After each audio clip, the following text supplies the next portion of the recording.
Troisième et dernière partie, mesdames et messieurs, merci de nous suivre aujourd'hui. Je vous dis d'abord merci beaucoup parce que nous avons atteint les 50 000 qu'on attendait atteindre.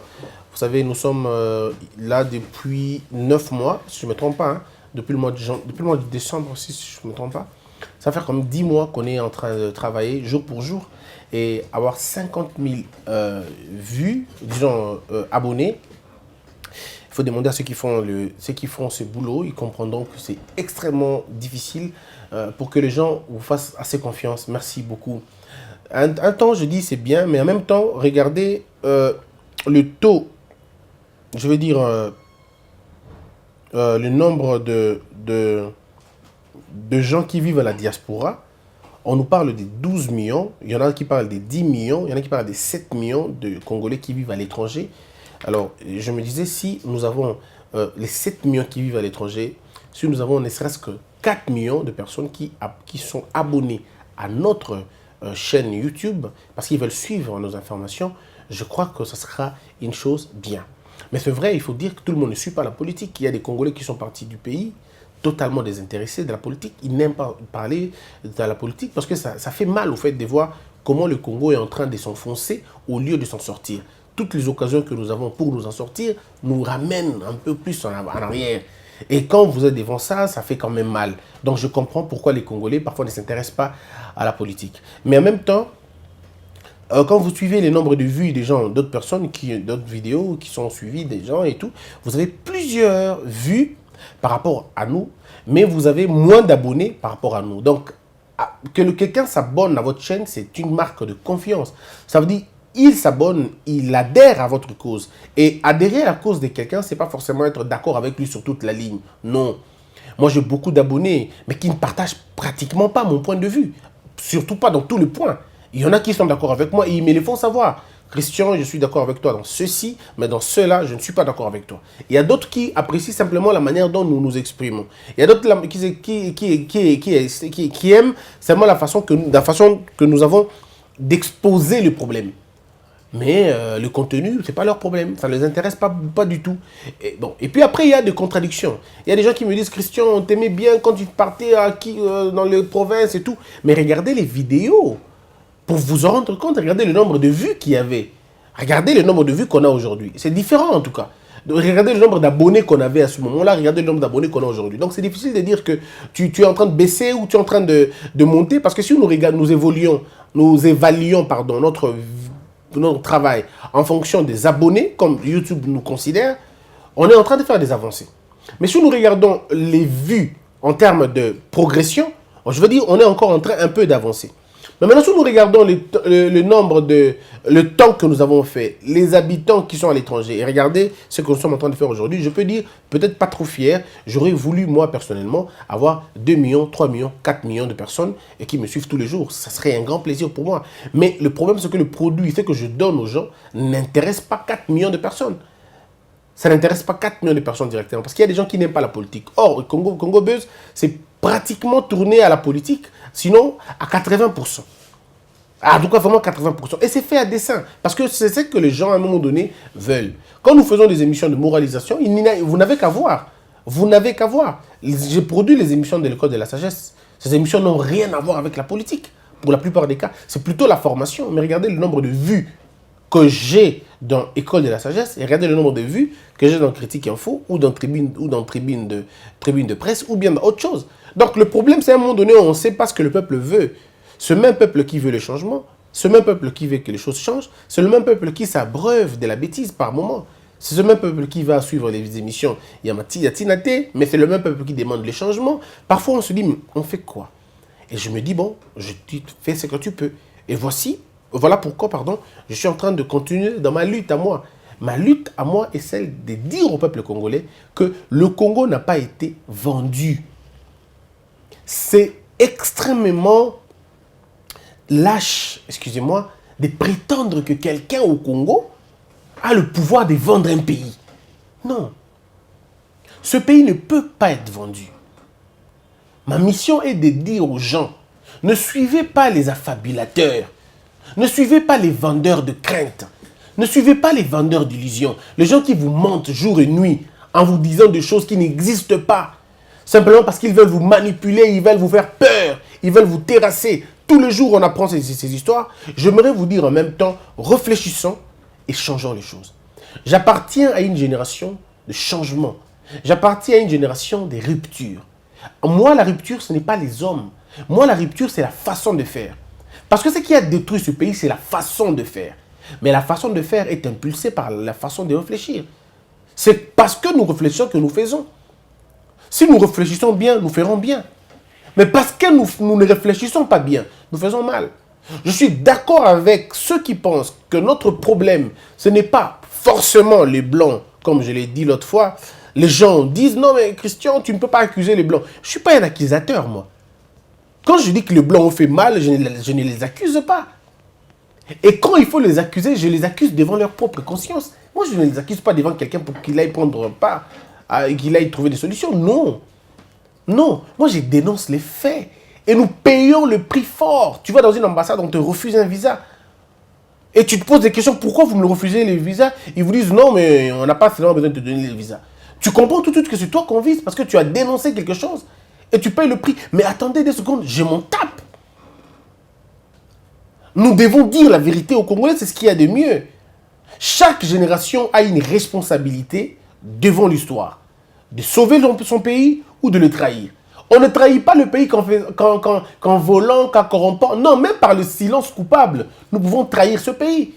L'humanité n'est pas en train de se détruire parce que les gens méchants deviennent de plus en plus nombreux. Non, mais parce que les hommes justes qui se taisent sont de plus en plus nombreux. Les silences de la peur terrifient les hommes justes. Ceux qui ont l'information, ils ne veulent pas dire parce qu'ils ont peur. La peur a tellement caractérisé l'homme congolais au point qu'il n'a plus envie d'échanger. Nous avons tellement banalisé le mal au point que nous faisons un avec eux. Vous savez, mesdames et messieurs, à force de vivre à côté d'une poubelle, la puanteur ne vous dit plus rien, quoi. Et vous commencez même à vous habituer à la puanteur. C'est comme quand on a vécu dans des sociétés de basse moralité. On a comme l'impression que tout ce qui est fait ici est bien. Parce que vous avez été involontairement modélé. Vous avez été transformé dans votre capacité de faire les choses. Si nous appartenons à une génération de changement, nous devons d'abord commencer par identifier le problème et dire que là, on a été attaqué. Nous avons été attaqués dans notre manière de faire les choses. Nous avons été attaqués dans notre manière de raisonner. Que l'on ne vous trompe pas.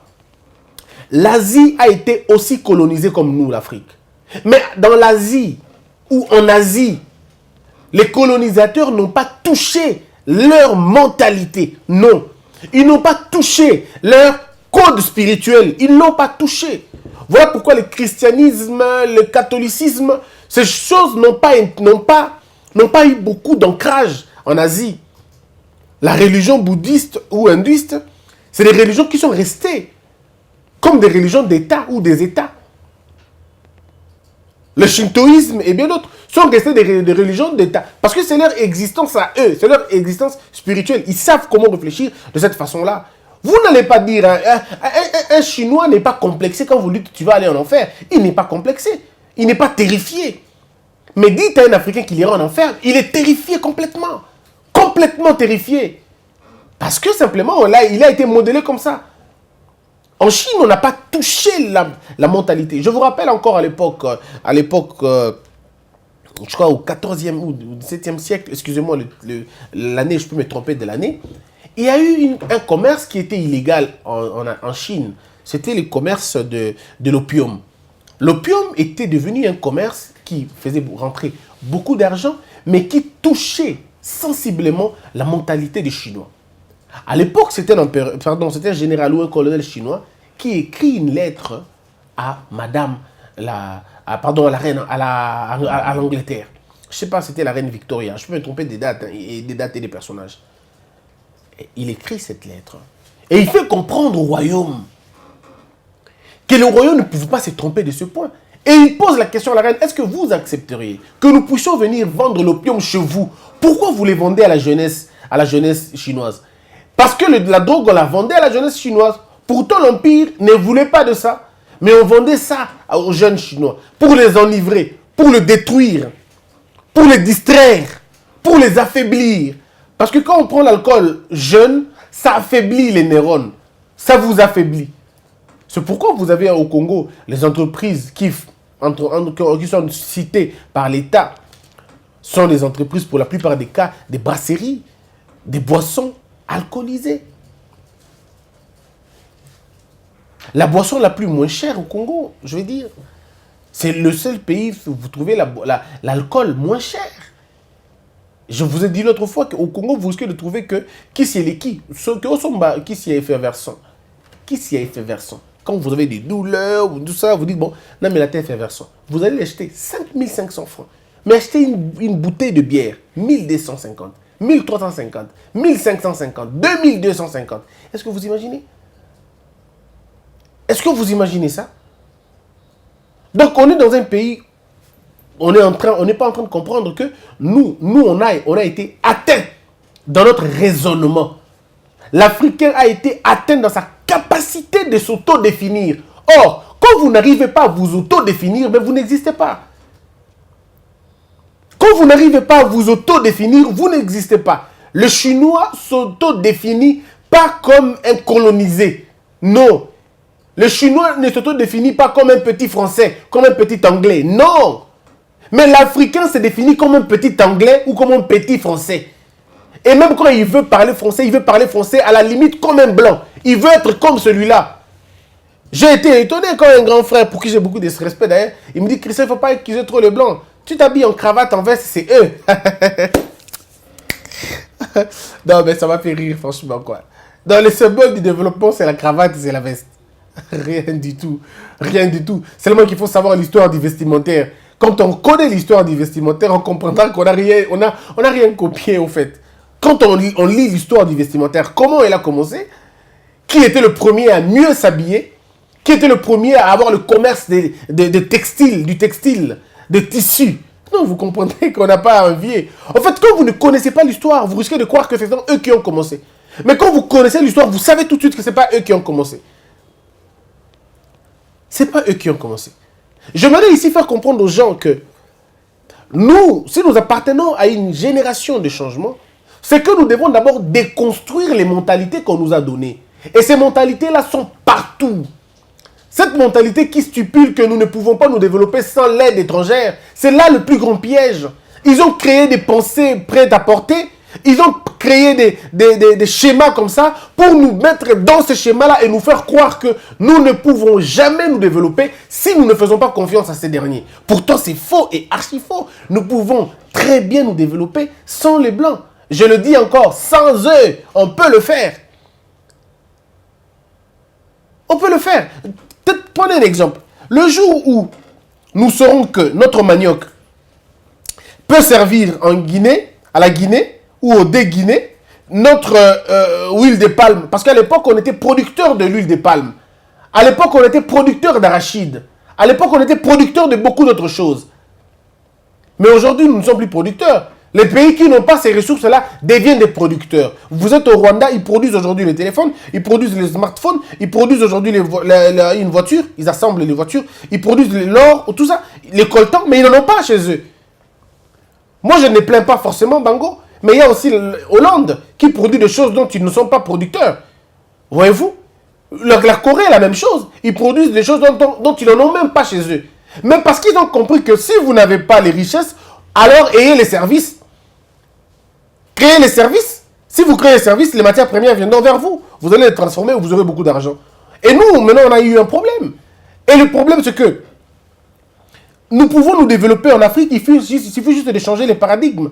Si nous vendons nos histoires en Afrique, déjà nous nourrissons les gens. Nous nourrissons l'Afrique et nous sortons forts par rapport à l'Afrique elle-même.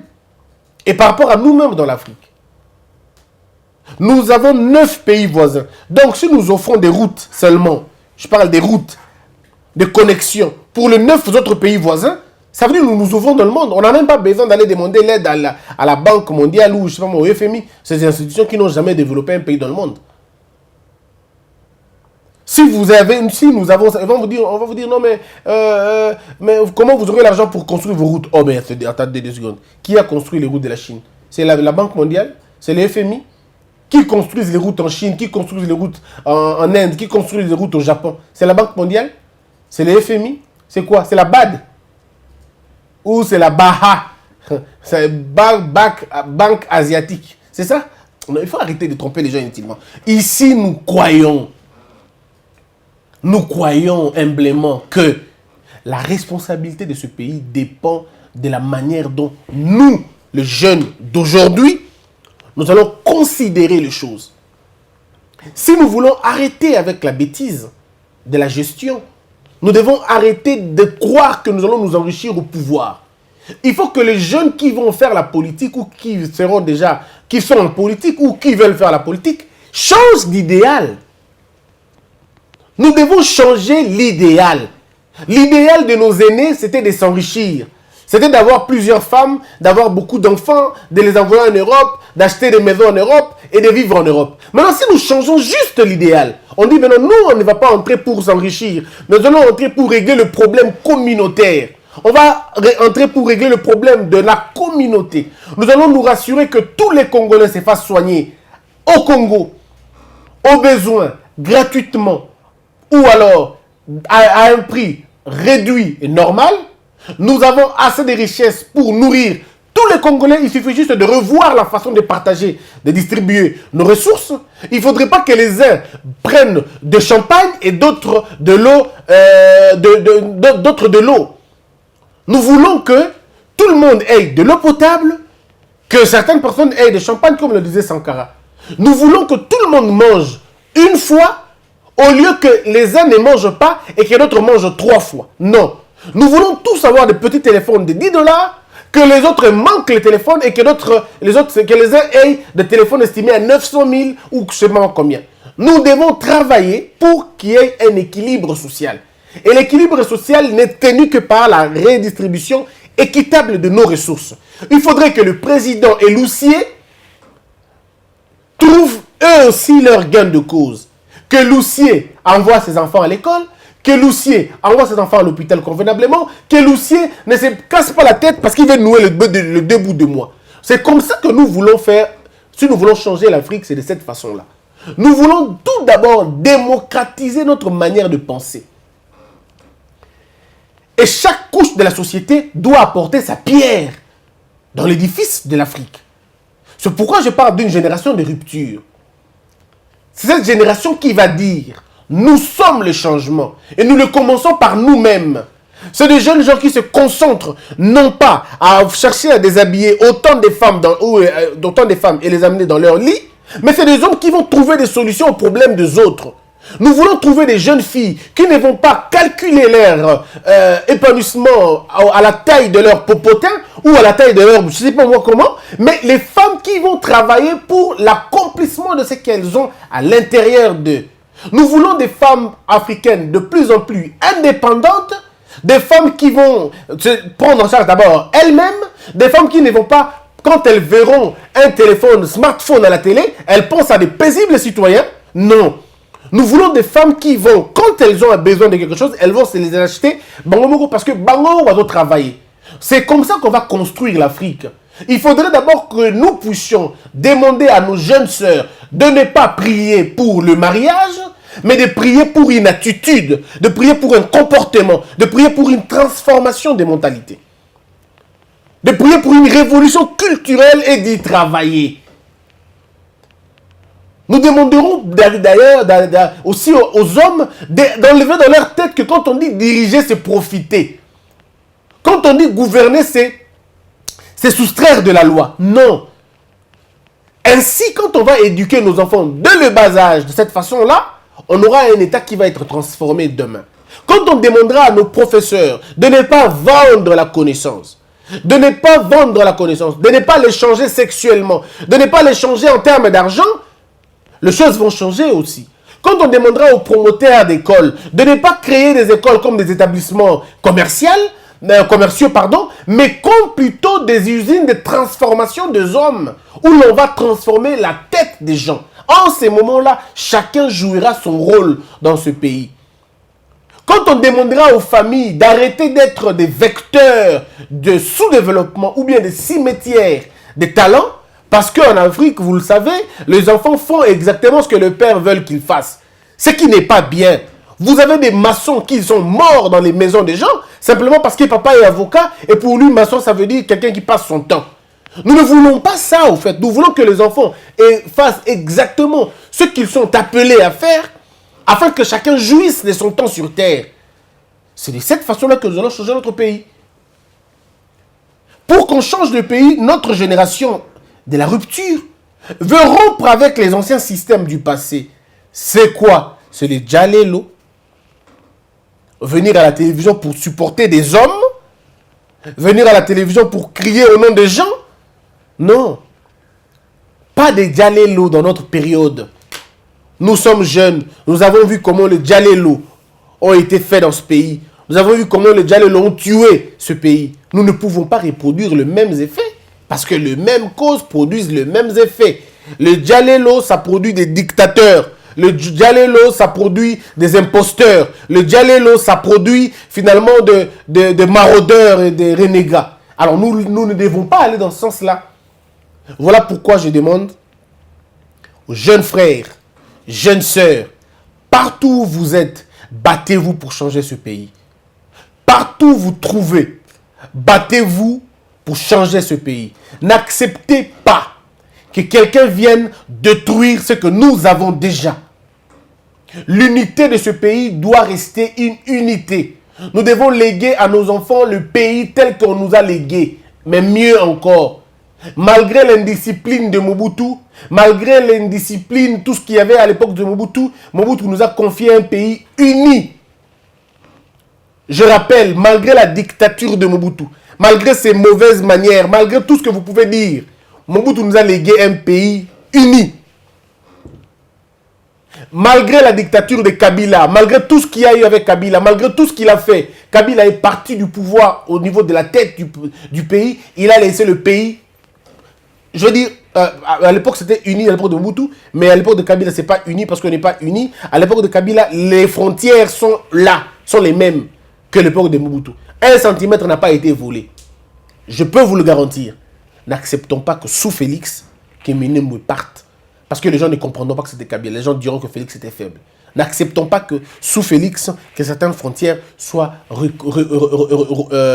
reconsidérées. Nous n'accepterons pas de perdre 1 seul centimètre de notre République. Une seule forêt de notre République. Mobutu n'a pas inclus Babiloko Moussouya Mabé Namboka. Kabila, Joseph, il a inclus Magambébélé Mabé. Nous n'accepterons pas non plus que l'époque il y a Félix Tshisekedi Biloko Moussouya Mabé Ekota. Namboka na biso Congo eza moko. Toyebi ba tribu na biso. Biso na Congo toza na ba communauté te. J'insiste, je persiste. Nous n'avons pas de communauté. Sinon, dans cette forme-là, on n'en a pas. Nous avons des clans, nous avons des ethnies.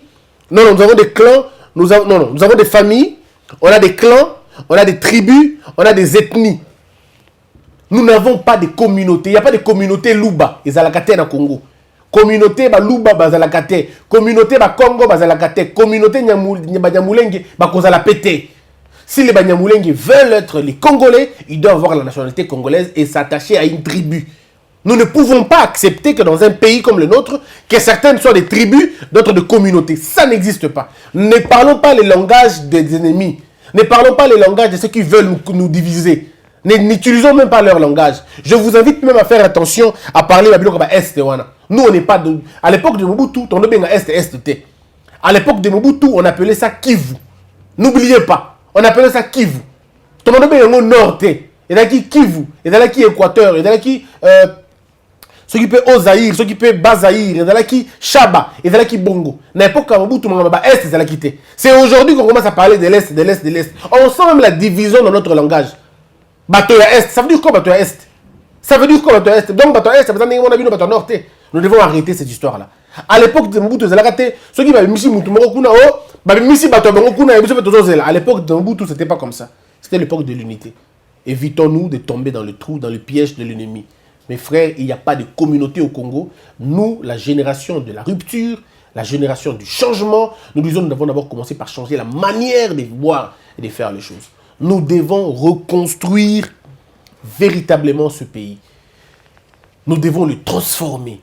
Nous devons le changer et donner à nos enfants un pays bien. Nous n'allons pas accuser les gens. Oh non, les Blancs ont fait, les Blancs ont fait. Nous aussi, nous faisons. Nous aussi, nous faisons. Mais moi, je n'exclurai pas les Blancs. Ils sont des acteurs sérieux dans la destruction de l'Afrique. Ça, tout le monde est d'accord, même dans le monde. Donc, on va changer les choses de cette façon-là. Alors, il nous reste 5 minutes. Et les 5 minutes, on va voir si je peux lire 5 messages seulement. Ce qui est le Congo et baby, c'est parce que le journaliste Yakamikaze Bakomi Ebele. Merci Mingi Christian Namasolo P. Naba conseil Nayo. Jonas Bakemba.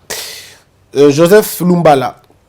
Si Félix est réellement un chrétien, qu'il accorde à ton émission une place sur l'étendard national, car tu fais partie de ceux qui veulent le décollage de ce pays. On attend que Dieu nous aide. Hein, c'est ce qu'on veut d'ailleurs. Pas pour servir un homme, mais pour servir la cause nationale. Kaja Chibangu. Pourquoi la désignation du porte-parole de l'opposition pose problème au sein de la Mouka? Christian, dites-moi, quelle est la différence entre l'opposition républicaine et l'opposition radicale? Et quelle est la forme de l'opposition que notre Constitution accepte? Notre Constitution accepte une opposition républicaine. Radicale, c'est quoi? Radicale, c'est une opposition qui ne transige pas. Ce qui est bien aussi. Si, cause la radicale, les gens Kuboya Malamu, Kuboya Mabeti Nasuka, on est bien. Mais ce qui est radical, c'est Kuboya tout. Même à il bien opposition à M. Boyango. Notre constitution accepte une opposition républicaine. Gege Nzeza. Au Congo, il n'y a pas un autre choix que celui de mettre loin de Félix Lakabili. Ce pays veut un autre différent que celui qui a pris le plus de 18 ans. Zelia Nzeba. Si toutes les autorités aiment le pays à la manière de Kabila, ce pays serait en lambeaux et que chacun de nous cherchera à faire sa loi. D'où la jungle totale. Dele Pika. Au moment où le CLC s'acharne à la corruption, où sont partis nos mouvements citoyens qui militaient pour le changement, Lucha Filimbi et autres. Marche à corruption za mabete. Politisation à marche des amabé. Qu'on lutte contre la corruption za malamu et za mabete. Didier Yongeza. Christian, au Congo, on a un taux de chômage à 95%. On nous dit que le clan Kabila a plus de 1000 entreprises. Qui sont ces gens qui sont embauchés là-bas? Ce clan est anti-congolais et c'est vrai. John Kayenga, la génération qui a maudit le pays, c'est la génération des vieux mouboutistes. On a besoin de renouveler la classe politique et de changer l'esprit de la gestion des choses de l'État.